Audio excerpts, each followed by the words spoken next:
And oxytocin is the hormone that is associated with social bonding and love. So each time we're having these moments of connection with children, we're literally sending out messages throughout the brain and the body that we are connected. And when adults connect emotionally with children, it becomes a safe place for children to learn and grow. So this happens when you, as the parent or the caregiver, are able to be available and responsive to the children's needs. You understand the child's needs and offer support when children are having those big feelings. You're able to respond with care to your child's emotions, and you're able to be aware of how your feelings are affecting the situation that you're in with your child right then. So when you're able to do all of these things, you become a safe place for a child to connect.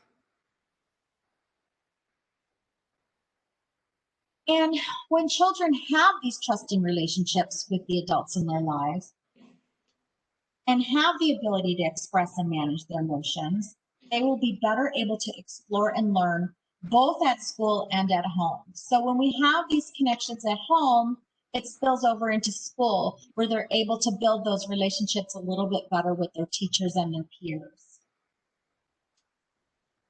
Routines and schedules bring order to a child's world. So through your chat box right now, and I'll have Amanda look at the chat box. Through the chat box, let us know if you already have a schedule for your child, particularly right now, since we are learning from home. How many of you already have a schedule in your home?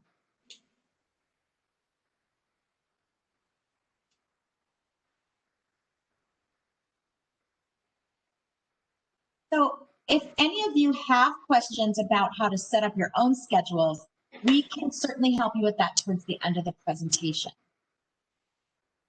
Okay, Meryl, somebody said we have bedtime routine / schedule. Smiley face. Perfect. Yeah. Perfect. That's awesome. And those are the kind of routines and schedules that we are discussing. Because when a child does have that, they're much more aware, you're setting them up for success. And it really helps them it creates calm in their lives because they know what's going to happen next. So if you want more information on how to set up even more like a morning routine or an after school routine, just feel free to ask us at the end. Happy to help with that.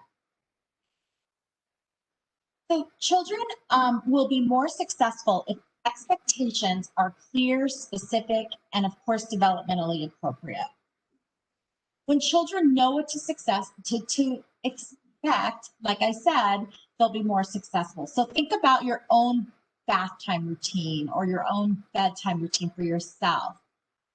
Like for me, for instance, I have my routine where I shower, brush my teeth, floss my teeth. And if it's time for all that and I go to the bathroom and someone's in my bathroom, let's say, it throws me off for the whole evening. And it just feels a little more chaotic in my life at bedtime. So it's the same thing for children when they have their routine set and we break their routine. So that's why consistency within these routines and schedules are very, very important. Also, like having those special moments, and we're going to call them rituals, those special moments that you have with children face to face.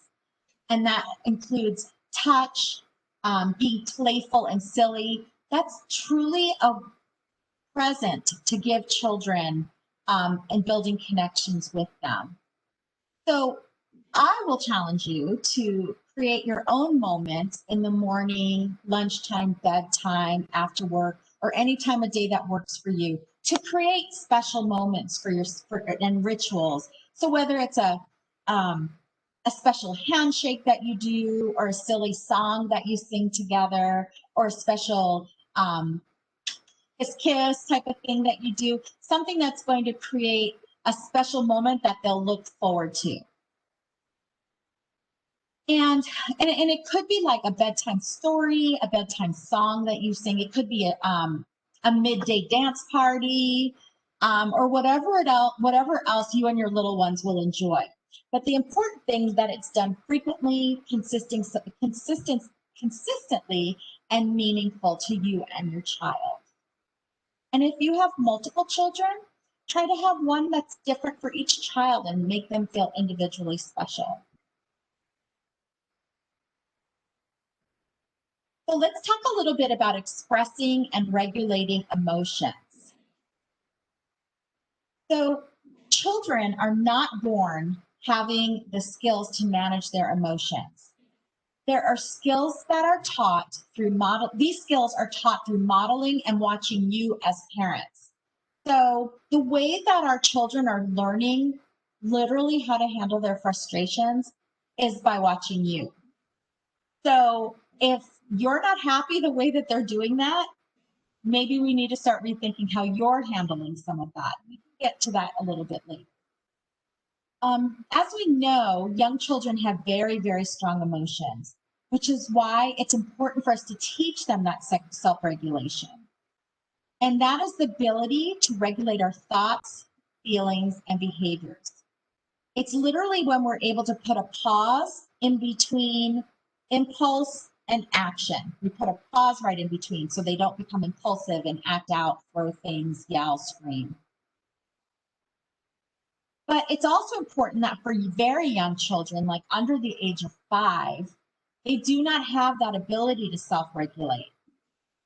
So what they need is for the adult and the child to co-regulate together until they're able to regulate on their own.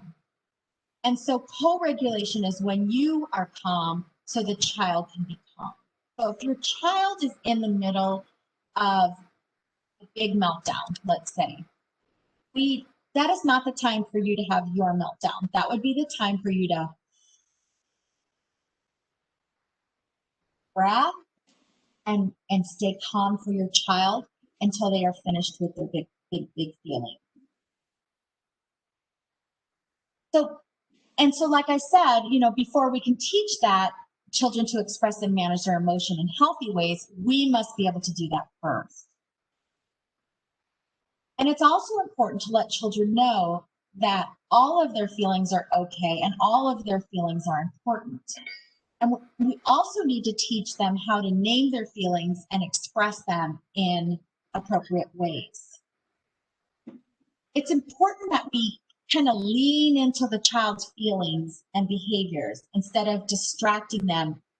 Like, for example, brothers are fighting over a truck. So the real tempting thing to do in that time would be to say, oh, look, I have another truck over here. Come play with this truck. Well, that's great because that'll solve things in the moment. But instead, try to say, oh, I see you're really, really mad right now. You're really upset. You were hoping that you can have your brother's truck, but he took it instead. I know that's really hard. Distract them with the other truck once you have validated their feelings and made them realize, oh, that's that thing that I'm feeling right now. That's called mad. And my mom or my dad, they understand what I'm feeling right now. This is pretty cool. I must be important. Okay. So then you can show them the other truck. But first you have to validate and label their emotions. So being there with the child during these difficult moments, while noticing and validating their big emotions, it provides an opportunity for the child to learn that his feelings are okay, that they matter. You're kind of sending the message to them like, I've got you. I can keep you safe even when you're having a hard time with your feelings. And on a little side note, self-regulation is the #1 skill required for future success. So if you imagine in the workplace, if we all went around dysregulated, we would not get a lot of work done, right? So that's why it's so important that we teach them at a very young age how to regulate emotion. I realized when I shared, I did not put the video. Okay. You can see, Amanda? I see your face.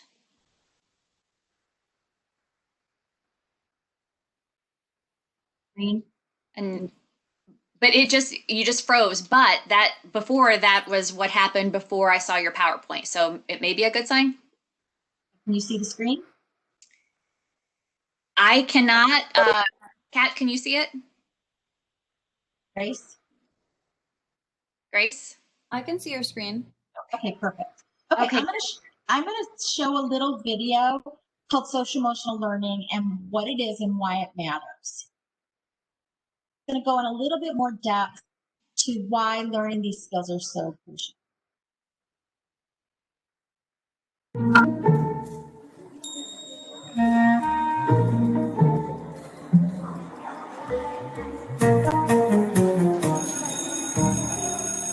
There's a lot of talk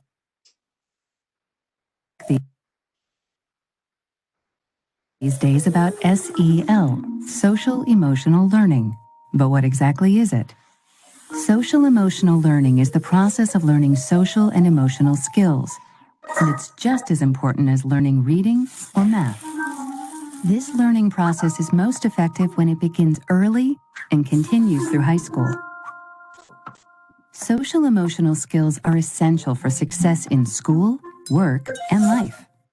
With SEL, students learn to manage their own emotions and behaviors, have empathy and show care and concern for others, solve problems effectively, make responsible decisions, and maintain healthy relationships.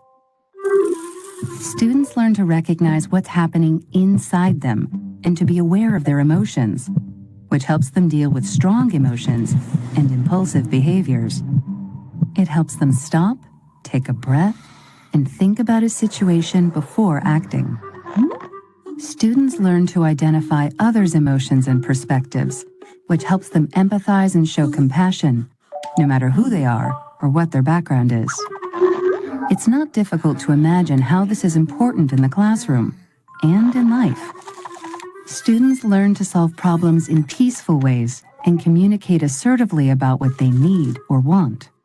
This helps them get along with other students and get the help they need from adults. When students learn to make responsible decisions about their lives and their future, things can turn out better. Research shows social emotional learning makes a difference. Students who participate in SEL do better academically, have improved attitudes and behaviors, and act in delinquent or disruptive ways less often. In the United States, students with strong social-emotional competence are twice as likely to earn a college degree and nearly 50% more likely to graduate from high school and have a full-time job by age 25. Just as important, students who are socially and emotionally competent have more friends. This means they're more likely to feel connected to school and do well, and less likely to be left out or bullied. Simply put, by participating in social emotional learning, students learn the skills to succeed in every facet of school and the rest of their lives.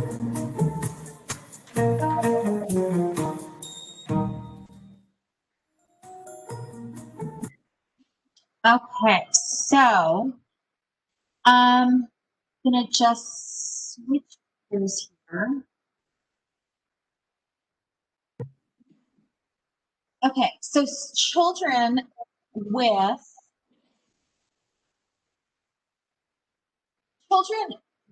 with strong social emotional foundation, they have more friends, they have a greater chance for early school success, like the video said.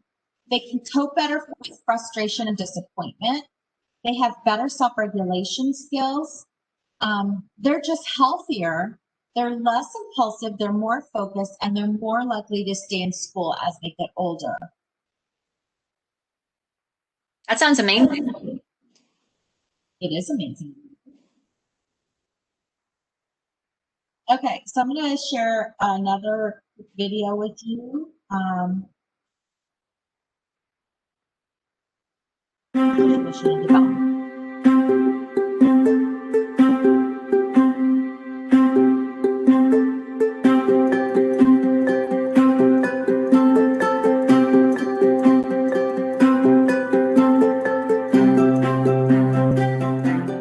the latest brain research that's out there, you know, this new understanding that children are learning from birth is really exciting. And I think it has sort of the capacity to change the way we interact with particularly infants and toddlers, but also preschoolers. What we've seen is a very significant shift from the 80s with sort of our focus on IQ and cognitive skills to a really impressive focus and a groundswell around social emotional development.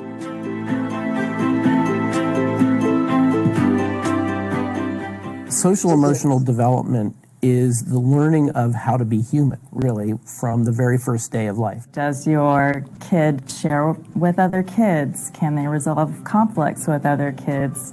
How do they feel about themselves? How do they express themselves? We have a lot of tests in our schools.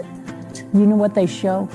They show the amount of input that every child has at home. It really boils down to self-management, self-awareness, and self-control. But it's not just about the self, it's also about empathizing with other people and relationships and perspective taking. What we want for our kids is to have a sense of purpose and to be able to communicate with others and to feel confident in their own skin. Can they manage their negative emotions enough so that they can get along well with other children in the classroom?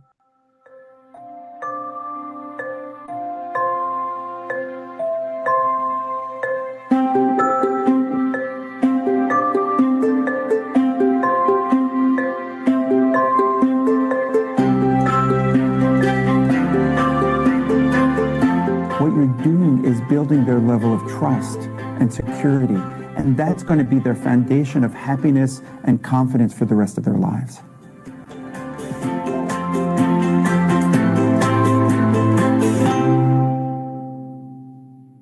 Absolutely.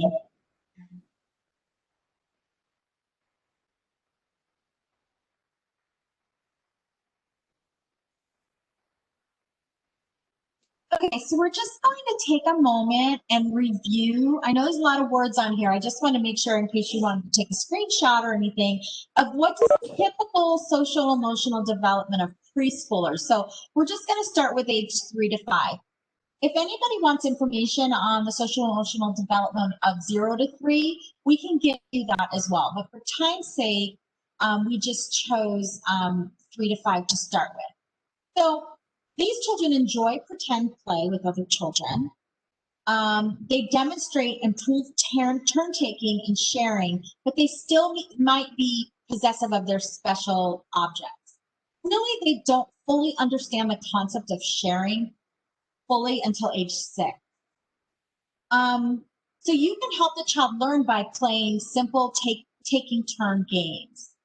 So then they learn, oh, eventually I'm going to get my turn again. I just have to wait. Developmentally, taking turns comes before sharing, and all children need coaching in this from you. They will not automatically know how to do this, so they need coaching. Like, oh, it's your turn, and then it's your friend's turn, and when you want to be your turn again, just tap your friend on the shoulder and say, may I have a turn? So that's the way we teach them how to take turns and then eventually how to share. Getting mad at them, saying you're not sharing, is not going to help them. We literally have to teach them as if we're teaching them any new skill, like going potty. We have to teach them that in the potty, right? We have to teach them these skills. Learning the skills of listening and following simple directions. So we don't want to say, too many step directions, but maybe a 3-step direction or 2-step direction in this age group would be appropriate. They're starting to take responsibility for their actions, but that doesn't mean they're not going to always. They may still find ways to blame others or even to tell a fib about it. But this is, again, something done through coaching. Friends are becoming more interesting than the adults, where if under the age of 3, it's just their person. That's who they want, is their grown up. But now they sort of venture out into friends, and those friends become very important to them. And they have the ability to recognize and understand the feelings of others. And by age 3, children can stay focused for about 5 minutes, and it increases as they get older. So you're probably thinking, oh, what is she talking about? My kid can sit in front of a TV all day at age 3. Well, that's not the kind of focus that we're looking at. We're talking about where you can sit and do a puzzle with them or sit and teach them their ABCs. Don't expect at age 3 to have more than a 5-minute attention span, and it does increase as they get older. But if you make things fun and engaging to them, for them, it'll keep their attention a little bit longer. And here is just some information, ages 6 to 7, 8 to 9, and 10 to 12. So from 6 to 7, they can cooperate more. They definitely understand the concept of sharing. They can definitely start to show signs of jealousy between friends and even siblings. They like to copy the adults in their lives. They like playing alone, but friends are becoming much more important in their lives. They tend to play with friends of the same gender, so girls will play together with other girls usually at this age. Sometimes they'll still have those temper tantrums, but that's also when you have to remember that's your job to during those moments and to help them work through. Also, they're modest about their bodies. Ages 8 and 9, they like more competitive type games. They start to mix friends and play with children of opposite gender. They spend a lot of time talking to their peers. They use problem-solving skills and negotiating, and they're even starting to learn to compromise. They can be quite sensitive and overly dramatic. And by 10 to 12, they find friends are very important, and they'll probably have a best friend by this age. They're having an increased interest in the opposite gender. They like their parents still and respect them. They begin to develop personal values. They develop leadership skills. They learn to accept the points of view of others. They enjoy talking to others, and they're beginning to accept more personal responsibility. So what does a red flag look like for your children? That maybe they're not developing socially, emotionally like you think that they should. So if you have any concerns, you may want to ask either help from your child's teacher or a doctor or maybe another mental health clinician. If they're showing no interest in this age group, 6 to 12, no interest in playing with other children, they don't seem to have the ability to share or take turns, even after you've worked with them.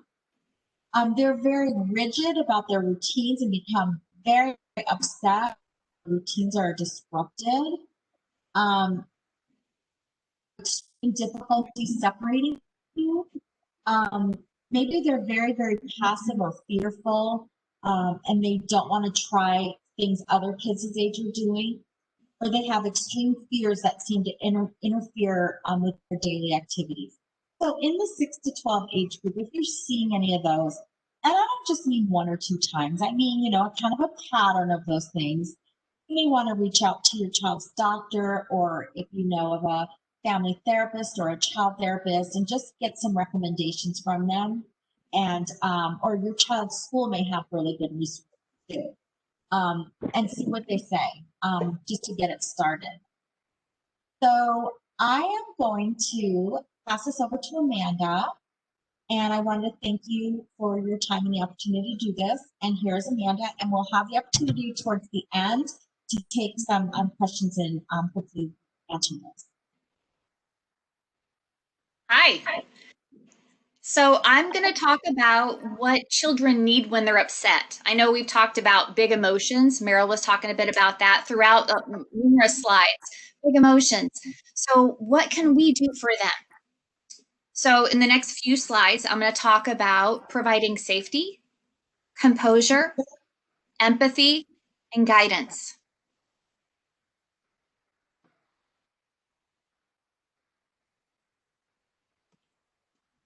When the child is upset, it's our number one priority as adults to make sure that the child and the others around are safe. So we're working with the child, we're with our child with the big emotions. We can reassure the other children around, if there are any, that he or she is okay and that he or she is learning how to deal with their big feelings. So that allows, for me, the child is going to feel like, hey, this is okay. This is something that my mom is okay with, or my dad or caregiver is okay with. It happens. And the other children are going to learn from that experience too. They're going to be watching. They're going to pay attention. So it's good to acknowledge that. You can tell the child that has the big emotions, it's not safe when you hit others. My job is to keep you safe, and your job is to help me keep it safe. Because whenever we use the word safety, it's not about me personally wanting you to stop doing that.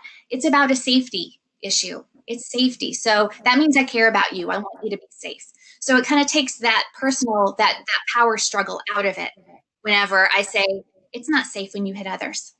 And if you're able to talk about that at a time when there's no big emotions, whenever everybody is calm, talk about safety, talk about what that looks like and what some safe behaviors are and what some unsafe behaviors are. So whenever the child is maybe displaying unsafe behaviors during big emotions, then whenever you say, my job is to keep you safe and it's your job to help keep it safe, then it's not something that's a brand new concept. It's something that the child already has an idea of, that safety thing. And remember to remind the child that he or she is okay. You're okay. I'm here with you. We're going to get through this.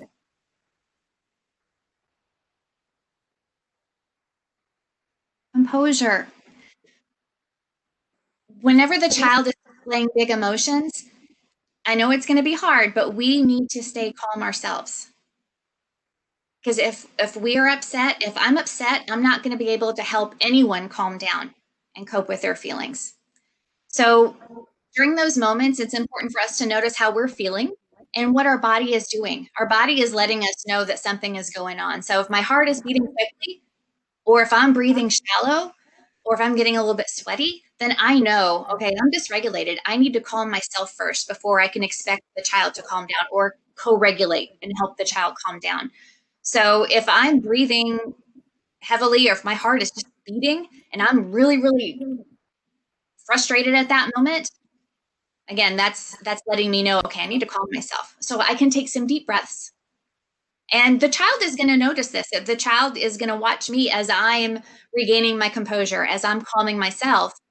And the child is going to learn from my experience. But I will take some deep breaths, because about 3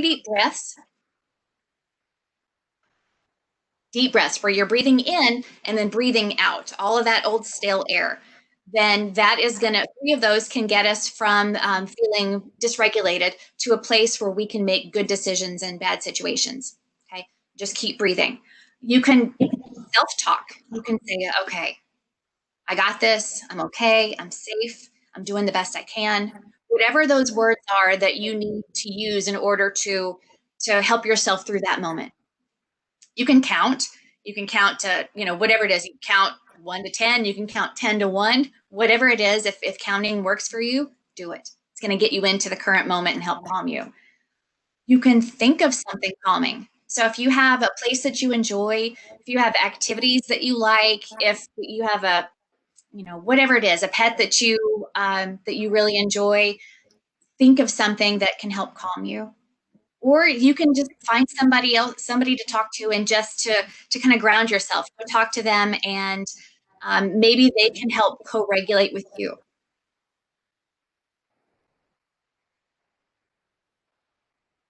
Empathy. It's the ability to understand and share the feelings of another, and it's the heart of all emotional intelligence, and it's the key to becoming smarter. Before we can empathize, we need to stop thinking about big feelings and showing big feelings as the child disobeying, because behavior is communication. All behavior is communication. It's letting us know something. It's like whenever you have a cold, you sneeze, you cough, whatever that looks like, those let you know I have a cold. But with this, behaviors, hitting, crying, whatever that looks like, that's letting us know that the child needs help with something. Something is going on that we need to help them with, and we need to help maybe calm them or help them, co-regulate with them. But behavior is communication. In toddlers and preschoolers, because they have limited language skills, caregivers can listen to their behavior. So if there's yelling, hitting, pushing, crying, whatever it is, or even withdrawing, that's letting the caregiver or parent know, yeah, the child is struggling with something. And because the toddlers and preschoolers, they have limited language skills. But even as we get older, we still sometimes struggle with situations, and it's usually our behaviors that come first. We might find ourselves responding in a way and not having words for it.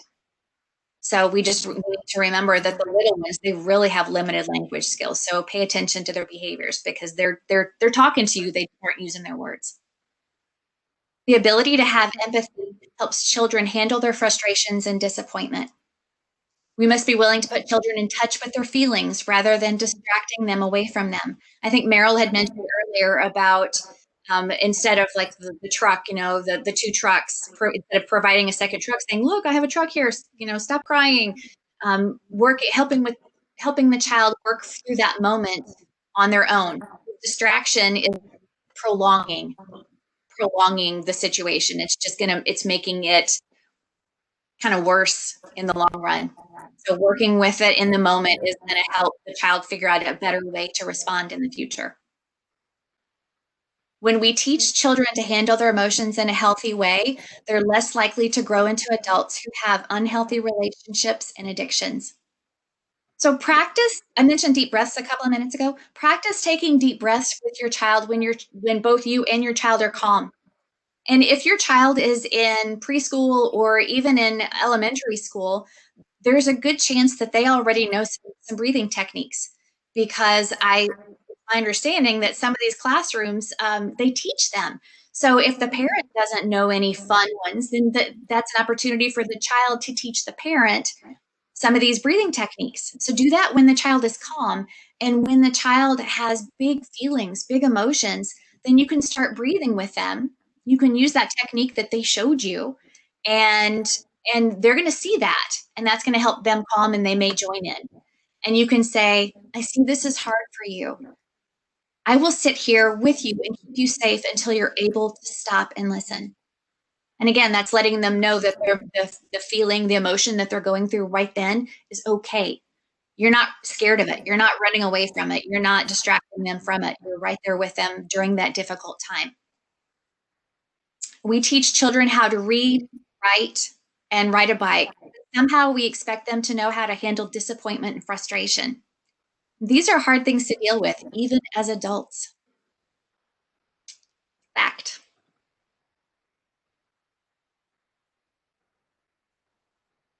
So here are some examples on what that can look like whenever you're talking to your child, because we say, model and maybe show them appropriate ways to respond. We might not know what that looks like. So here are a couple of examples on ways that you can respond and show empathy and teach empathy. Because again, whenever you show something, they're learning.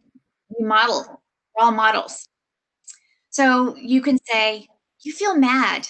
Mia took your toy and you weren't done playing with it. You feel mad." Or, "You feel sad. Grandma left and you didn't want her to leave. You feel so, so sad." Or, "You feel happy. You and Oliver made a block structure and you were jumping up and down because you were so happy." So with those, I named the emotion, because the child might not know what emotion they're feeling. So you can name the emotion, and then the sentence after it kind of lets the child know what I saw that let me know what the emotion was. So that way they go, "Oh, wait a second, what I'm doing lets people know what I'm feeling." And then I name it again at the end. "You feel mad."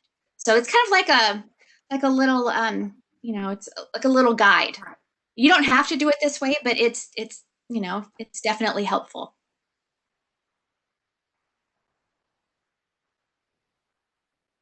Guidance. We're here for guidance. So we want to be able to give the child words that he or she can use.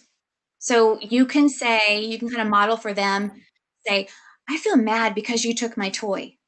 So in the past, they might have hit or bit or taken the toy or whatever it is from somebody who they wanted it, they wanted the toy. So instead, you can give them the words on what to say. Or you can say, your friends like it when you say, can I have a turn?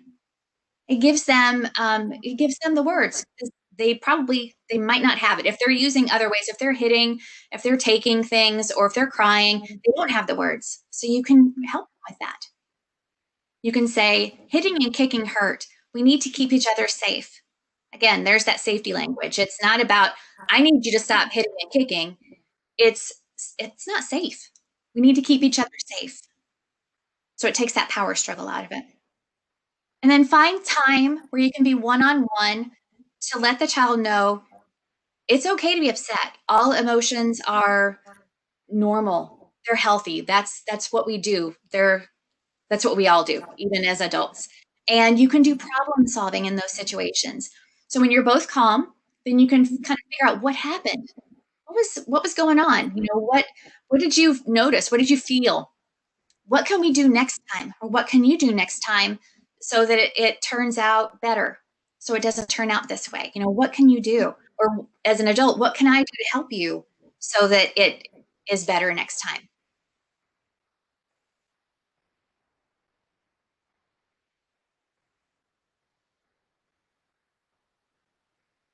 Here are a whole bunch of feelings.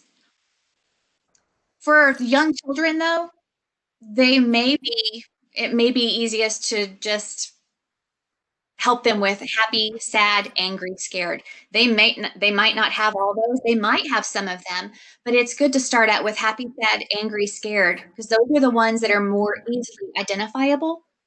And you can describe, again, what I said, oh, you look happy. You can describe what's going on with their face or their body. So like your face is going like this.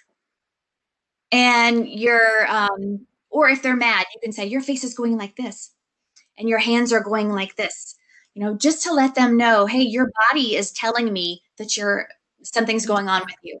And you're able to put, you as the adult are able to put a name to that feeling. And they're going to remember that, and they're going to be able to use that. Or it might take a while. It might take some time. A lot of times things don't happen right away. You don't learn things right away. It takes a little bit of time to get it, or repeated efforts. But just keep working with it.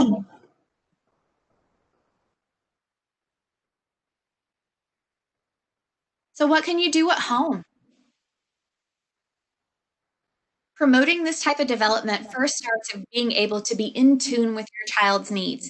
And being in tune with your child's needs means kind of being there and calm and with them and present. And it's important that parents lead by example and model positive behaviors. Again, all of that happens when you're calm. Responsible caregiving can also include being present with your child, showing interest in their daily activities, spending time with them, being emotionally available, offering and encouraging empathy, and also remembering that behavior is communication. Keeping that in mind makes it look different whenever you see that your child is throwing a fit.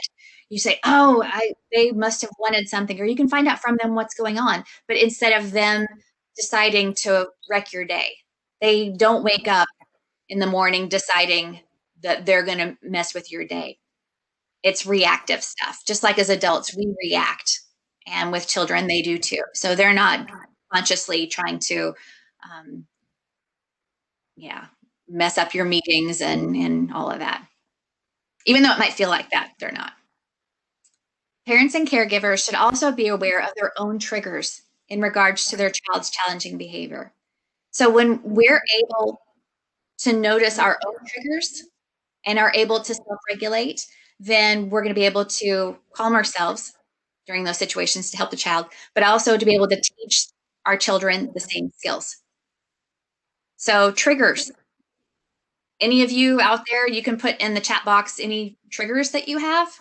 Or if you want me to describe triggers, then I can do that if you aren't sure what triggers mean.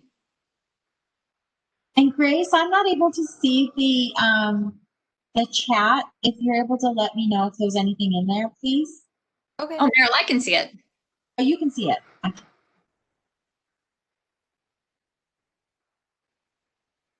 Meryl, do you have any triggers? Oh, I sure do.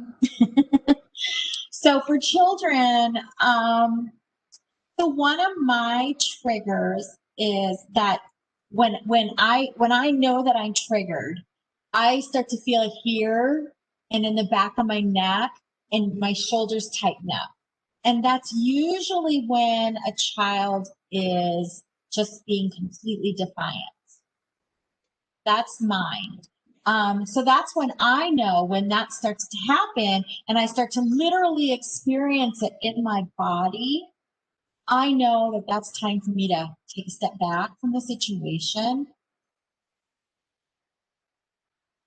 Do very deep 3 belly breaths where they're very, very deep and calming. And then I can address the situation again.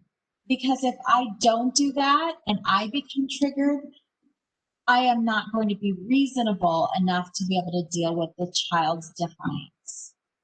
How about you, Amanda? You have any?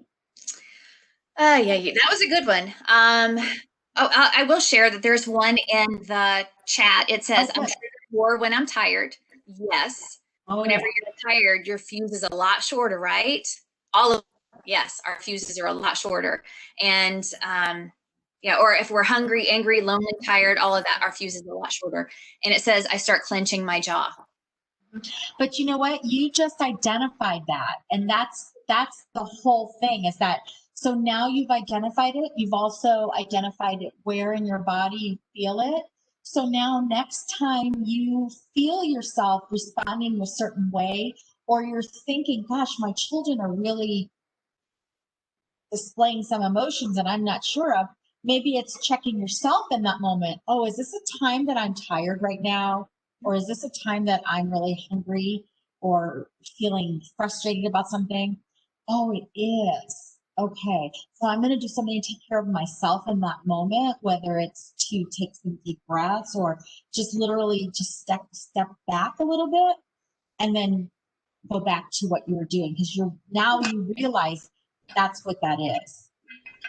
I am triggered because I'm tired. Anyone else, Amanda? Yeah, it says triggered when I have to repeat myself over and over and over. Mom of 2 boys who are 5 and 6. Oh yes, I feel you. Absolutely. But see, again, you're realizing now that you're triggered during that time. So that would be a time again to try to see what you can do in that moment to calm yourself so you can explain to the children again until they understand. Yeah. Okay, let's move along. I want to be able to give you some time at the end to have answer some questions. Want to get through this one? Yeah. Here are more ways to build positive connections. Just find time to enjoy spending time together. Set aside some time where you can just enjoy each other. It's not, I know we all have our schedules and routines, which are wonderful, but yet finding time, even schedule that in. Why not schedule in spending time together? Even if it's a little bit, like Meryl was saying, eye contact, touch, presence in a playful situation, where it creates oxytocin in our bodies, which is the social bonding chemical. It's an actual chemical in our bodies, makes us feel like we're loved and wanted and connected. So maybe schedule in even a couple of minutes a day throughout the day to enjoy each other. Because, everybody's got like 2 minutes every once in a while, right? Take some deep breaths. You could do that. Listen to the child. Listen, if the child wants to talk to you, listen to what the child has to say. And just be there. Again, use the eye contact and just show that you care, that you want to listen. And because there may be a time as the child gets older that the child does not want to talk to you as much. So just appreciate the times when the child does want to talk to you. Validate the child's feelings so that he or she feels understood. Oh, you were really mad because so-and-so took your toy. You felt mad. Yeah, that's hard. Validate those feelings. And children will listen to you after they feel listened to. And the same goes for adults. It's crazy, huh? So if somebody feels like were there for them and that you listened, then they're more likely to, more available to listen to you. And then work together to figure out a plan for next time. A few slides ago, I talked about whenever the child or both of you are calm, when both of you are calm, figure out, okay, what happened and what could we do next time to make the situation better? Because you'd be surprised, the child might have some good suggestions, might have, what they need, or you can say, well, what can I do for you to support you and to help you next time, and find out what they want to get out of it, because that's going to let them know that their voice matters, what they need matters, you care about it, rather than having, being the adult and saying, this is what you need to do. The child may have a better idea. And if it comes from them, then they're probably more likely the plan is going to work next time because they had some input on it. Okay, so we're going to watch this video. It's pretty cute video about how a parent can respond to this child's hamster dying. And then again, I want to give you some time, so we'll, I don't think this is very long. 3 minutes.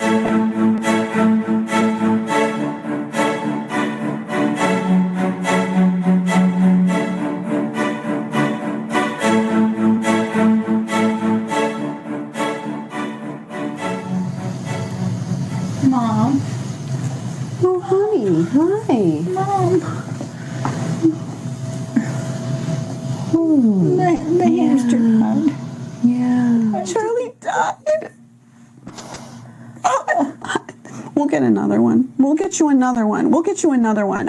You know what? I know exactly who's got more, okay? But we have to get another one. We have to do this. We have to get another one. I'm going to fix this for you. We'll get another one, okay? Yeah, it's just, yeah. It's a little bot. Yeah, that's what they do, and they get stiff. Yeah, you probably noticed that. Yeah, we'll take care of it. I'll have your dad take care of it. I don't want to touch him. It's not a big deal, sweetheart. It's not a big deal.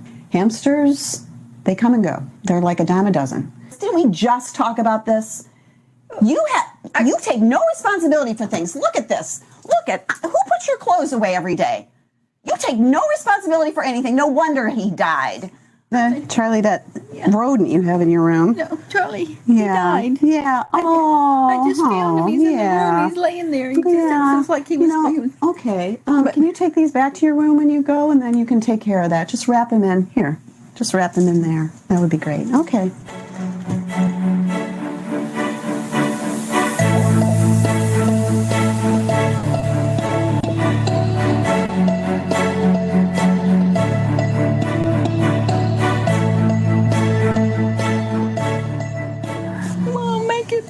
Make it better. You gotta do something. Charlie's dead. Yeah, Charlie's dead.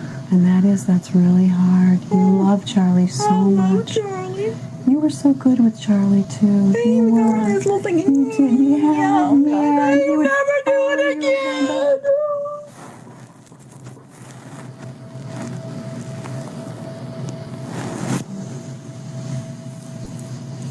When you're ready, we'll decide what's best for parting with Charlie. And we're going to get through this together. We are. You're not alone. You're not alone. You'll be there for me. Yes. In fact, we're going to be there right now together. Let's go right now, and we'll take care of it. Little Charlie. Okay, Mom. Okay, so just very quickly, this is one of my very favorite memes or whatever they're called. When our little people are overwhelmed by big emotions, it's our job to share our calm, not join in their chaos. So this is just our summary about what we talked about today about social-emotional development and the importance and process of teaching children social-emotional skills, the factors that influence a child's social-emotional development, and the way parents and caregivers can promote social emotional learning in the home. Learning social emotional skills is just as important as learning how to read and write. And if you want my opinion, it's more important, because unless you learn these social emotional skills, it becomes much more difficult to learn how to read and write. And having these skills truly set children up for future successes in school, work, and relationships. So here is Amanda's email address or my email address if you want to contact either one of us. And we will take questions now. Hi, this is Kat. Thank you both. That was so great. I learned a lot, and it was a great refresher in some regards too as well. So I said in the chat, I am a mom of 2 boys, one who is almost 5 next week, and the other one's 6. So it's a lot of chaos, I guess, you would say, in my house. But we're working on it. So I do have a question in regards to, this is kind of a sticky situation, or a sticky question. What if they're around an adult who, say, does not model good like anger or frustration management? What do you suggest that I, as their mom, tell them without kind of undermining that adult who they have to be around all the time? Amanda, do you have anything? I would just thought that's a tough situation. That's what popped in my head. Mm-hmm. Validating. Yeah. So I'm assuming this is somebody that has access to the child a lot. Half the time, yes. Yeah. Oh, okay. I gotcha. Yeah. That is a really tough situation, Kat, because I'm assuming like a co-parenting situation or a grandparenting situation or a childcare situation. So I mean, hopefully that you would, as the parent, would have communication with that parent. And explain to them. Maybe they can even watch this video on your website. But I would say the best thing to do is when you start to see the child exhibit some of those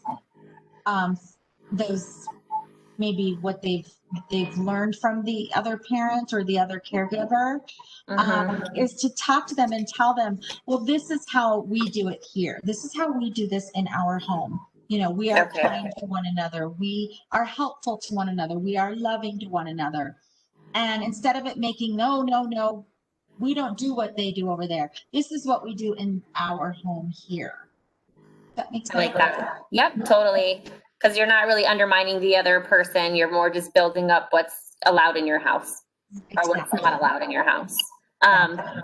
And then early on in the presentation, it referenced some scoring for socio-emotional tests. And if, a kid scored higher, they were more likely to get a high school diploma. Is there like a home test I can give to my kids that what you could recommend? Just so I can see kind of what areas they need help with, maybe? I don't know that we have anything about scoring higher. Did we have something about scoring higher? But we do have social emotional tests or assessments, I should say. Well, are they in preschool? One's in kinder and one's in first. Oh, one's in kinder and one's in first. What do you think, Amanda? We have the DECA, the Deborah Early Childhood Assessment, but that's usually done through preschools. But if you want to send me an email, I can see if I could send you a copy of it, a paper copy. Okay. And if you have one for an adult, I could forward to that other person. That'd be great too. We do, but it's called resilience. It's a resilience thing. So yeah, I can send you both. Okay. That'd be great. You send me an email. Okay, I will do that after this. And hold on, I took notes. I think I had one more question. I think you covered it. It's like, so when my oldest has struggled with some frustration management, and he's gotten in trouble at school for like throwing things and hitting kids and other things. So I think I know where that's coming from, which is why I'm trying to address that, what's going on in my home. Yes and no, Kat, it could be. But I also, if it's happening at school, I would really, really, really want to know what the relationship is like with the teacher, between your teacher and the child. Okay, that's good to know. I think it's well. I went in and met with her, and it was fine. You know, it seemed she's very sweet, and she gets down on their level, talks with them, is very level-headed with them. But I don't know. I wasn't there right when those exact situations occurred, so I'm not sure what he was thinking or why he was feeling that way. But I think the question I had was, so when he's doing like something like that, would you recommend, say, putting them in a calm corner and doing breathing and then addressing the bad behavior after? Let him calm down first, correct? Well, they always need to calm first. And Okay. I'm curious what you mean by addressing the bad behavior, because we don't talking about the action, not the bad behavior, but just the like, he'll hit his brother, or like I said, stuff he does at school, he'll do at home too. He might hit his brother out of frustration, or yell, or say a bad word, so I guess that's what I consider bad behavior. It just, and so I wanted him to calm down, because I feel like he listens better once he's calm. Right. So now you know that it's communication. So he's communicating something to you that he doesn't have the words for quite yet. So that's why I would caution you to, like you said, to call it bad behavior. I would look at it more like, what is he trying to tell me?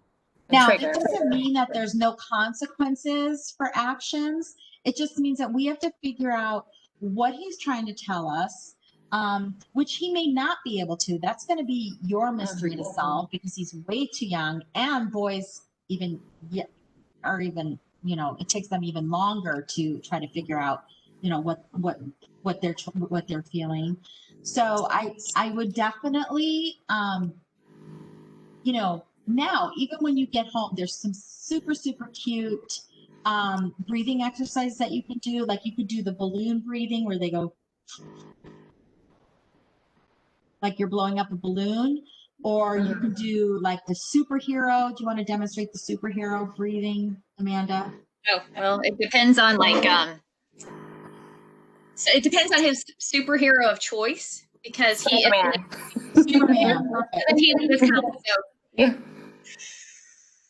Okay. Breathe in and while they're calm. Sorry, Amanda. Oh, that's okay. And I learned something in a trauma training. I mean, they can do fun stuff, but they can also, if we put our arms behind our head like this and lean back, take a deep breath in, it puts our lungs in a position to receive air all the way to the bottom of the lung, because we usually, whenever we take our normal breaths, whenever we're sitting up, then we usually get air only in a portion of our lungs. When you lean back like this, it actually puts your lungs in that position to get clean, fresh air all the way to the bottom and get out the old stale air. So that's another option. That could be for you whenever, if you don't want to do like Superman breathing yourself. Put your arms behind your head and just that kind of stuff again. And definitely in a calm time, and make it fun for them. So then when it's time to actually do it, they're able to do it. Now, I've taught my 3-year-old granddaughter from a very young age about taking deep breaths. So she now is at the point where she needs very little prompting and is able to do it herself. So they certainly can at their age. Okay. But instead, and then with consequences, we don't believe in timeout. We believe in time in. We believe that when kids are having their big emotions, that's not a time to leave them alone with them. That's the time to sit and share with them, to let them know that even when they're acting out, that you're still there for them. So, it would be like, okay, we're going to sit here together and do some breathing. And then when they're able to do that breathing, then they can actually, calm themselves. And then you can talk about, when you hit your brother, you hurt him. In our home, we do gentle hands, however you want to word it. But I think Oh, go ahead. Sorry. I think the big takeaway that we really want parents to know with this training is that, I had a friend one time ask me and say, well, how do you punish them for their tantrums? And why would you want to punish them for tantrums? Like, what is that about? But that's what happened to her as a child, right? She was punished for her tantrums. So I'm like, sit with them, breathe with them, tell them you love them, tell them you're here to keep them safe. And then when they're calm, find out what was going on, that what message were they trying to display by tantruming. That's kind of exactly, you kind of hit on it too, like their other caregiver kind of stifles their emotions, won't let them, express that. And so I'm always told, well, they never do that at my house. And it's because they don't want to, I feel like. So when they get home to me, it's like all of it comes out. Does that make sense? Yeah, and I'm always really leery about when, parents are like, oh, he acts like that over there, but not over here, because it all is done in the context of a relationship. And so since the children are not living with both caregivers anymore, the relationships are different from one another. And so, obviously the best thing to do would be to be able to talk about it, but that's not always easy. But that means you're going to have to do probably twice as much work in showing them that, their behaviors are important, that they're valuable, and that their feelings are valid. Well, thank you so much. That's very helpful. And yeah, I learned a lot. And so, especially the sitting with them while they're, dealing with their big emotions. I think that will be something that's a takeaway for me, and that I'll start doing that with them instead. So and please don't hesitate to, send us an email, let us know how it's going. And if you need any other strategies, you can let us know.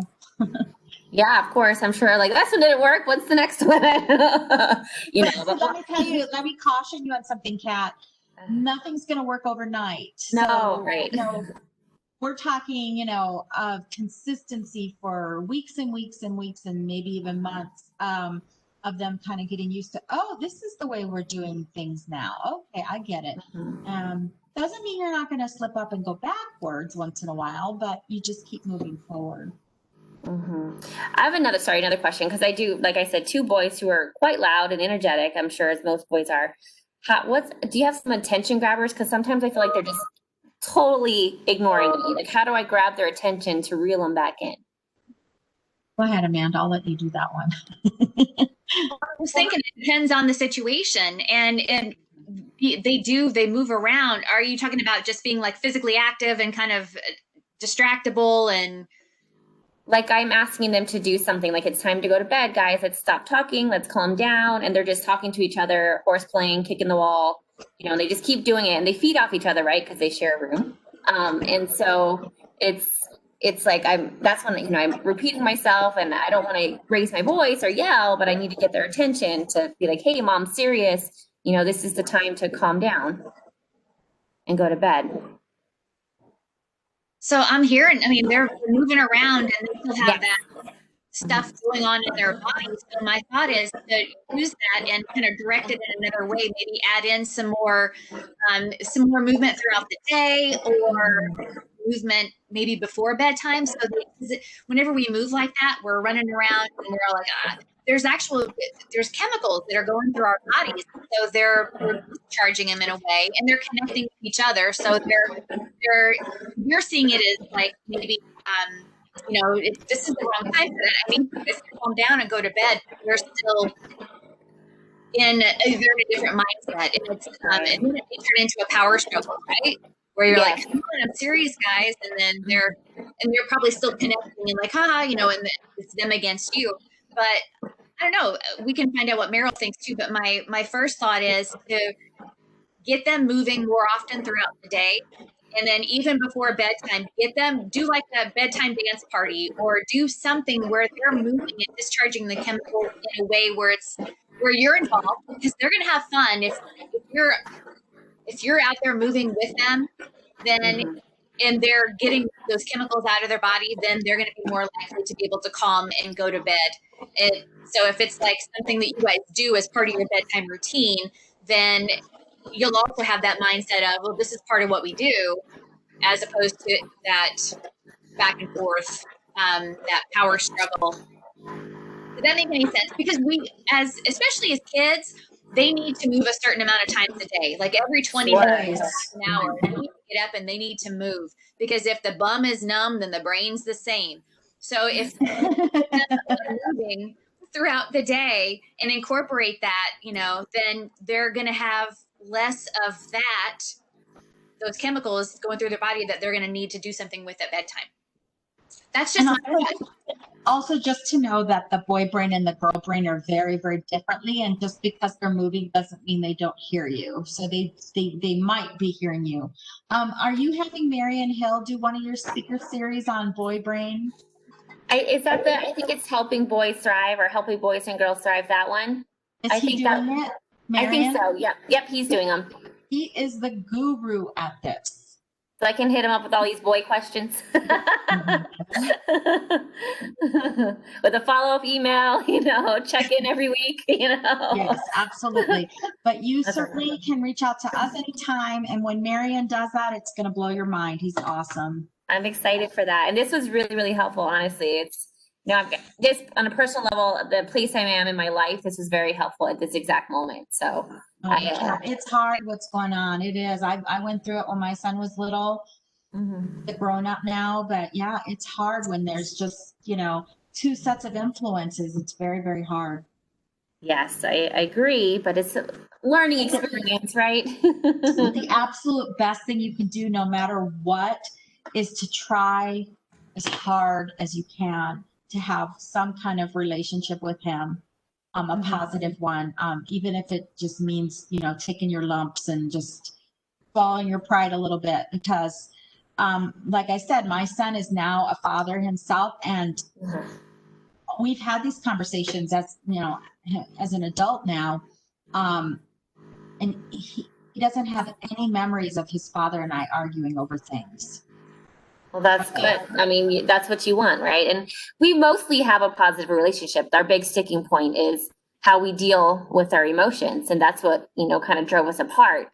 That was a deciding factor. So, and he still thinks that's the right way to handle it. And I'm opposed to that. So that was one sticking point. But I mean, we're separated. And so they're not going to see that arguing anymore, right? Because we're in different households. Right.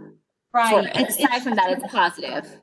And it's just, if you have to know, like, if I was to guess, and I know nothing about him, obviously, is that that's the way he was raised, and that's the way his father was raised, and so on and so on. And he doesn't know any different. Literally, you can tell him that, but it's not going to mean much. Totally. And that's what I realized. And I realized I'm not going to change him, and I wasn't trying to, but I was hopeful that, when he had kids of his own, that might change a little bit, but he'd realize, but I just, no. And it wasn't my job to do that or try to do that. So anyways, now you guys know all about me. And Grace. Hi, Grace. Okay. So a lot of our humanness is coming out with this pandemic, we just, so I think that's probably one good thing that's happened out of all this. So. Absolutely. And one final question. This is kind of more, okay, I personally take melatonin at night. What are your thoughts on using that to help calm children? I wouldn't do anything without talking to your pediatrician. I don't have medical advice at all. Yeah. I don't even have an opinion. Even if I did, I don't have an opinion. I would always go through your pediatrician for that.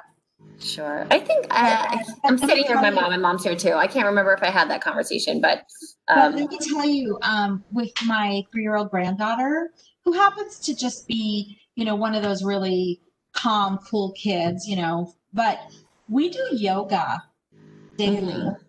We put on yoga. There's on YouTube, there's all kinds of yoga for toddlers, yoga for young children, and really, when they work their bodies in that way and do that breathing, it is incredibly helpful. Amanda can talk to that a lot more than I can, because she's had a lot of training on that.